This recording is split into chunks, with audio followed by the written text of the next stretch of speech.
sa damdamin, hindi sa salita, kundi sa gawa. Buhay ba ang Ama? At siyaon si Maria Magdalena. Sa kanyang abang kalalagayan na hinahamak na ng kanyang kapwa, na kinukutya na, inaayawan na. Subalit nang naramdaman niya ang Panginoon niya, nabuhayan siya ng loob, na tunay niya nang tinanggap kung sino siya at ano siya, at kinilala niyang lubos ang kanyang kakamalian, ang kanyang kasalanan. Kaya't napakagaan sa puso niyang makilalang lubos kung sino ang kinikilala niyang Kristo. Buhay ba ang Ama?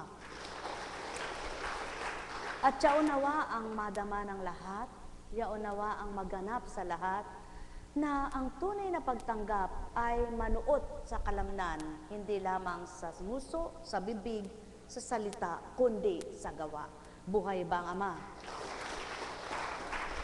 Kaya ang sabi nga, halimbawa sa isang bata, kapag tinuruan mo yung bata na, anak, eto yung lugar, dito ka uupo, dito ka, sunod-sunod lang yan. Subalit kapag alam niya na yung uupuan niya, yung kanyang lugar na tutungan, mauna pa yan sa'yo. Sasabihin, alam ko na, Eka, alam ko na kung wala siyang galang, walang po.